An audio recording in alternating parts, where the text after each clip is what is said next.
Fearless and truthful. Provocative and controversial. We say it like it really is. With dignity and respect. Committed to free speech and common sense. Upbeat and entertaining. Straight talking and direct. We may agitate each other and you. Thought-provoking, provocative and controversial.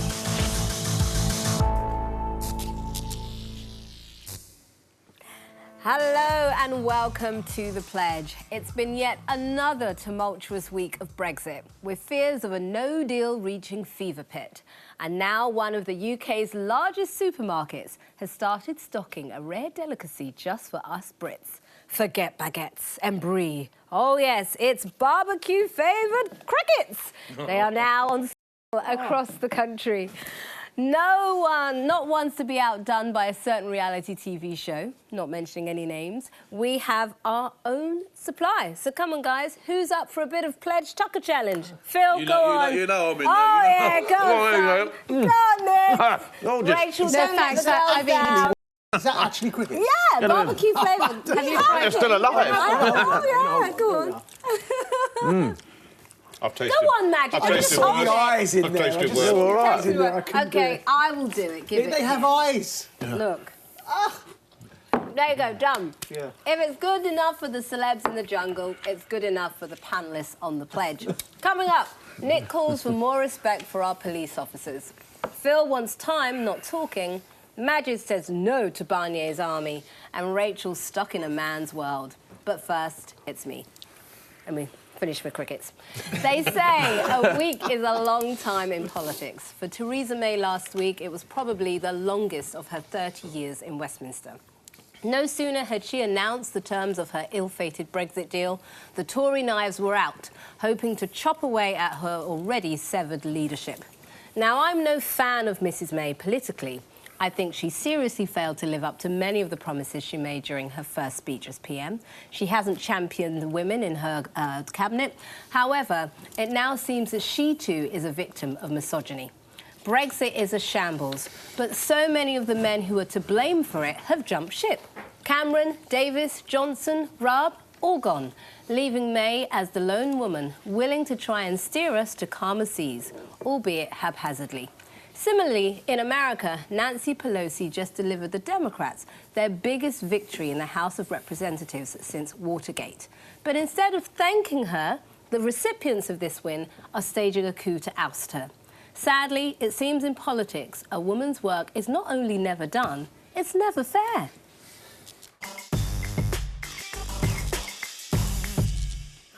I've still got these crickets. Well, it was a batty idea to do it, if you say. That's good. Cometh the hour, cometh the woman. Okay. I think I possibly agree with you. Just so the... Yeah, I do, to a point. Let's just so the viewers are absolutely up to speed. Here's a look at who's resigned from the Cabinet in recent months. We go back to the 8th of July. Brexit Secretary David Davis, a fella, stepped down saying he couldn't support the Chequers proposal. Just a day later, some fella by the name of Boris Johnson, Foreign Secretary, also left his post over the plans. To the 15th of November last week, both Brexit Secretary Dominic Raab and Work and Pension Secretary Esther McVeigh left the government over Theresa May's Brexit deal. There have been a man.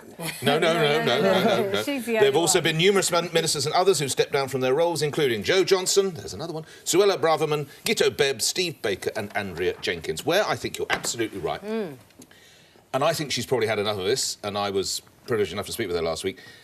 The focus on how she's coping, how are you, If it was a bloke, there'd be no suggestion that you're working 23-and-a-half-hour days, jumping on planes and trains to Brussels. That's what you do, because it's, how's your... Now, I know she has diabetes, so I get all that, but they focus a lot on there. To support your line as well, I thought the way, and I've said this before, and I'll probably lose my colleague to my right here, but I thought the way that mostly European male leaders ganged up on her a few months ago in Salzburg was pure misogyny, to quote one of your words back to you, so I agree with you there. Sadly, it seems to be in the Conservative DNA that they have to do leaders in. I think it's probably that they all feel they should be leaders themselves. They all think they can do a better job. But where they're wrong, and I will yield after this, where I think they're wrong, if, as I've been fortunate enough to do, I've been travelling a bit this last week, if you get out away from the Westminster Press Corps, if you get out over the heads, actually, of some of her own MPs, if you actually talk to normal, decent people who are watching this show... every day. Well, hopefully, people who call my show, who are watching this show, who pay their taxes and everything else, they just want the deal can I done. say something? I see, sorry. Yeah. You've just been charmed because you've met her, clearly, right? And that's why you're mounting this No, great defence. no. In Nick's I just defence, don't he's always been objective where Theresa May is concerned. I feel, though, some of the points are relevant, like, you know, perhaps asking about her health and not a man's, but all that means, really, is they should be asking about men's health as well. I just feel like we're trying to shoehorn something into a topic that may not fit necessarily, because we are, after all, talking about the only party that has elected 2 female prime ministers, and the Labour Party hasn't done that yet. And I hate you for this because you're making me defend the Tories. Right? And it's like, what am I doing? But actually, I just feel sometimes we're in danger of undermining a very important topic, which is challenging misogyny, if we try and fit it too hard into something that doesn't necessarily fit. So look at the women who are also Brexiteers. Penny Mordaunt, you know, we've got Andrea Leadsom, we've got Esther McVeigh. There are women involved in backstabbing her as well. And not in the same way, with the exception of Esther McVeigh, not to the same extent. They weren't cheerleaders in the same precisely. And can I quickly... I mean, we can discuss tone, but, you know, I think balancing it up against the fact that we're still yet to have a female leader of the Labour Party, which I agree and the with. Lib Dems. I'm not saying misogyny doesn't exist in the Labour Party. I think misogyny exists in politics in general. But what I'm saying is the way she is being treated, I do not believe a man would be treated the same way. Nah. And can we have a look? You're not having that? I'm not having that. I'm saying Okay, leadership was a lonely place for her, OK? She's on the pinnacle. She's doing her bits and pieces. She was going to get a rough ride from the start. I mean, after all, she wanted to remain, and she's trying to do a job that she probably hasn't got the whole heart behind, has she? No, she hasn't. No, fair play to her for that. I'll give her that. But she's still doing something she'd sooner not. She's still doing something she'd sooner not. Andrea Leadsom. She was sort of like her peer in the very first place. She was the first one to bail, wasn't she? I mean, she disappeared out the door on her. Not in the same way. No way.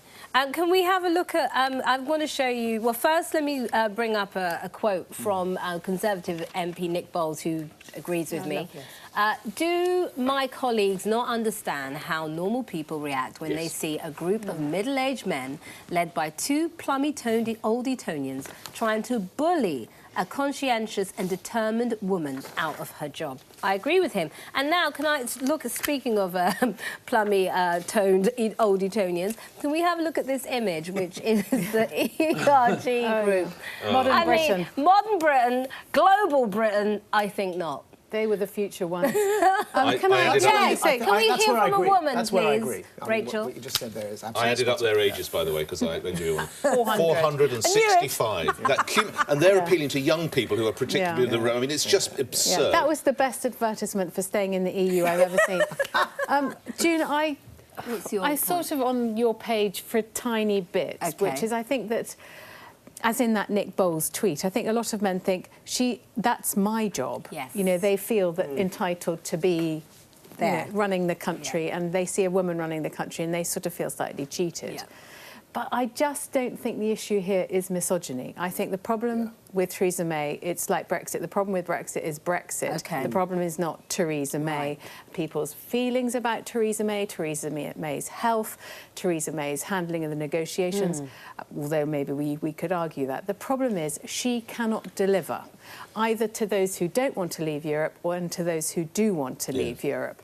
And what people see, and the reason she's coming in for a huge amount of, she's on the ropes, is because Remainers see that she's a Remainer who's taking the country over a cliff, not in the national interest. And those who leave see that she's leaving the country tied to Europe. Now? Yes, I think she's completely on the ropes. She's been on the ropes. When you see that those 25 people who have already come out against her, 5 of which are women, or of whom are women, but, you know, she needs only 7 Tory rebels to vote against her, and she loses this deal in Parliament. We've got to get the deal through Brussels first. Yes, exactly. Let's see what the public think of her, because actually she has recovered somewhat from last week. Yes, but it's very volatile. So we look at last week, 33% of voters backed Theresa May staying as PM, and 47% wanted her to go. But this week it's almost been reversed. 46% of voters backed Theresa May staying as PM this week, and 34% now want her to go, though actually, of course, the real poll that matters is in Parliament at the moment. It's the MPs. I need to bring in Kenneth Clark, and he's very interesting because he's supporting Theresa May. He will vote for the deal, and he is obviously one of the Remainers in Parliament, and one of which her harshest critics which basically before. is a signal to everybody that this deal means this is a no Brexit deal. Let's hear what Kenneth Clark says. I found in the last 3 or 4 days a great wave of public sympathy towards her. But they do see a woman who's been very badly treated by people she's been trying to reach compromises with, and boy, is she tough. So there you have Ken Clark coming out in support of Theresa May because he likes her deal. He's not calling her a bloody difficult woman there, no, is he? he's not. OK, I totally agree with you to a certain point, Rachel, but don't you think it's quite interesting that she's the one who has stuck it out, who is not bailing out, who is taking all the punches, and all the men have jumped ship and are then from the back benches sitting there criticising. Have a look at one but why didn't they stay in? Do you have a look Which at one? one? The poshest one. Which one? The poshest one. This is the Mogster. Yes, Mr. Mog. Coup is entirely the wrong word. Indeed, it's a rather silly word, because what I have done and what others have done is use the democratic process within the Conservative Party to say we have no confidence in the leader of the Conservative Party. This is not an illegitimate process, it's one set out in the rules. And this type of language, this over-egged language, is rather damaging to political debate because it tries to see things in terms that are not realistic and not true. Well, I tell you what, I'm glad that backfired on him. But where I do agree again is that she's got a terribly difficult job, and Brexit is a poison chalice. And no matter what she does, and no matter how good she is, all sides are going to be, at this stage, upset with her for one reason or another. But do we agree that the obstacles are, the odds are stacked even more against her because she's a woman? Naturally. No, naturally, I think so. Okay. You're right, yeah.